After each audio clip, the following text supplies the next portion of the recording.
All right, good morning, and thank you for being here today to covering this story related to Pulse. I think all of you know that the city purchased the Pulse site, and our primary goal is to create a permanent memorial, a proper memorial for the 49 Angels on that site.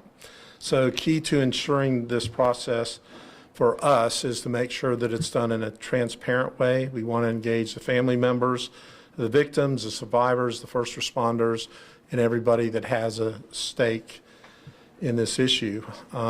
Critical goal to ensure that it honors the victims and those that were impacted by the tragedy and pays tribute to the resiliency that the city and its residents presented after the Pulse tragedy. And that's why you guys are here today. Thank you for doing that. Part of the way that we can continue to educate and inform the public, and especially the families of the victims, is through the press, as well as some of the other efforts that I'll talk about that we're going to be making. So it is important that we do communicate with the victims' families and survivors. We are working on a process to directly engage and communicate with victims' families and survivors and first responders. So that is the first critical step that we're doing beyond the purchase. We have a dedicated web page now. It's cityoforlando.gov/Pulse Memorial. The One Pulse Foundation sent out an email on behalf of the City of Orlando to their database. So those that have received that email, hopefully you will sign up on our website so we can continue to update everybody as we go through the process. Another part of what we have done in the last month and a half or so since we've acquired the property is to try to get a specific understanding of the last 7 years of the history of the effort that went on specifically through the One Pulse Foundation. We have had a couple meetings with them. One thing that they did do, the board agreed to share all the memorial design work that has been done with the city.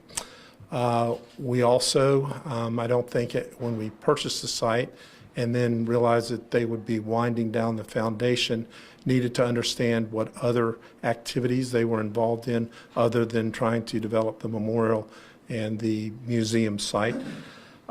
So two of those are the actual process, or the annual remembrance ceremony that happens on June the 16th every year. So the city will be conducting that, taking that over. The other one that we will be taking over from One Pulse is the annual community rainbow run that has been done in partnership with the UCF DeVos Sports Management Program. So there's a lot of details involved in both of those, as you might suspect, when we transfer over that, but we're already working on both of those. That's something that usually the way we do things in the city, we have started work on those probably 2 or 3 months ago. So the as we move forward, we believe the best approach to this is for the city to lead the effort. So we're going to utilize our existing 501c3 that has been in place and was used back when we did the raised funds that we gave directly to the victims right after Pulse. So we will establish under that the Orlando United Pulse Memorial Fund. It'll allow people to make contributions to the memorial specifically. So we want to make sure that we create the permanent memorial. We do it in a transparent way that gets as much input from as many stakeholders as we possibly can, that we get it done transparently and we get it done in a timely manner. So we will continue to update the community as much as we can throughout the process, and I appreciate you helping us do that. With that, I'd be glad to take some questions. Yes, ma'am. I have a two-part question. How much money does City of Orlando need to fundraise for the memorial? And also, how much money, if any, is the city receiving from One Pulse to contribute to the memorial? Okay, I can answer the second part of that question. We do not anticipate receiving any funds from the foundation. And if there happens to be some, I'm not aware of it at this point. How much will it take? We're not certain of that until we determine what the memorial itself is going to look like. It's a lot of steps still to go in that. We have decision processes on whether the building will remain or be demolished or used in some parts, so we just don't have a figure yet on what the cost of the memorial will be. With the fund that the city is setting up, with the questions into the financials with One Pulse Foundation, what is your message to those people who may want to contribute to that to assure them that these funds are going to be used and go towards what they need to go? One of the reasons that we're not setting up a new separate unknown foundation is we think there's a level of trust with the City of Orlando. We've been part of this process from the day that it happened. So I think people know that if we say we're going to do something, we keep our word and we'll get it done. On to that end, within the existing fund, is there any money from 7 years ago that's still in that fund, or is it starting at zero? Starting at zero, brand new. Right now, I would say the only money that is invested in the Pulse Memorial would be the $2 million that we spent to acquire the site.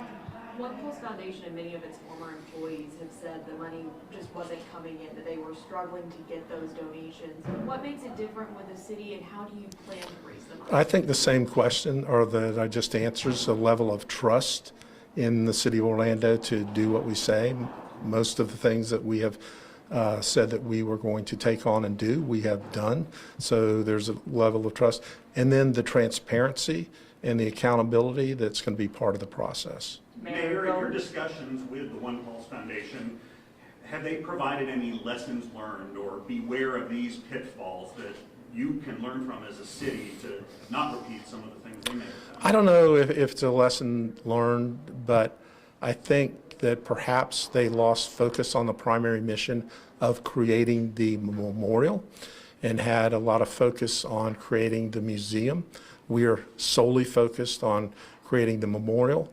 I don't know that sometime in the future there might be a museum, but that is not on our radar. So we are singularly focused on making sure that the memorial is completed, and it is completed on the Pulse nightclub site. Mayor, going Mayor, into can you tell 20, us, was Greg?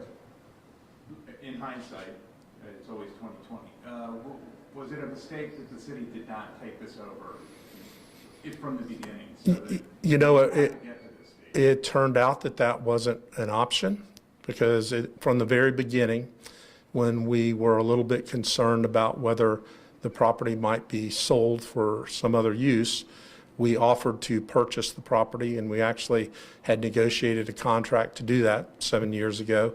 And at that point, the owners decided that they would take on the process of creating a memorial and created the foundation. And the foundation was stocked with really good people that I had a lot of confidence in, and it just didn't work out. I think one more question. Mayor, going into 24, what are you guys looking at for next steps and how that public input process will look like? So we're engaging with a number of different entities that have engaged with other communities during processes of that sort. So we want to finalize a process that everybody is comfortable with. So that's the primary focus right now. Can you tell us, Mayor, specifically in the engagement with victims and survivors, what since the purchase of the property, has there been a conversation with any of those people?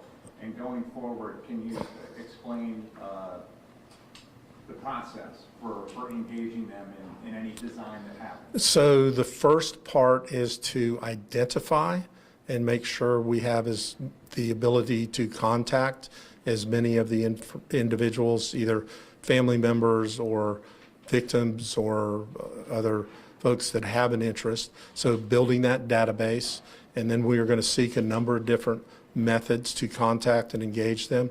We have had direct contact with some, but I would not say it's in any way the majority of the individuals. So I would say it's a small subset for the most part, family members of victims. Is there any updated timeline or vision for the project? I would like to ensure that it is completed before the 10th anniversary of the Pulse tragedy. What is your message for the people who donate to see this monumental, and it's been 7 years and they see nothing? So that's in the past. We're just looking forward. I'm disappointed that the other effort did not come to fruition. I never asked for the city to be in the position of being the leader on this project, but we feel very strongly that we need to step in and to do this, and I can promise you that we'll get the job done. Thank you. everyone.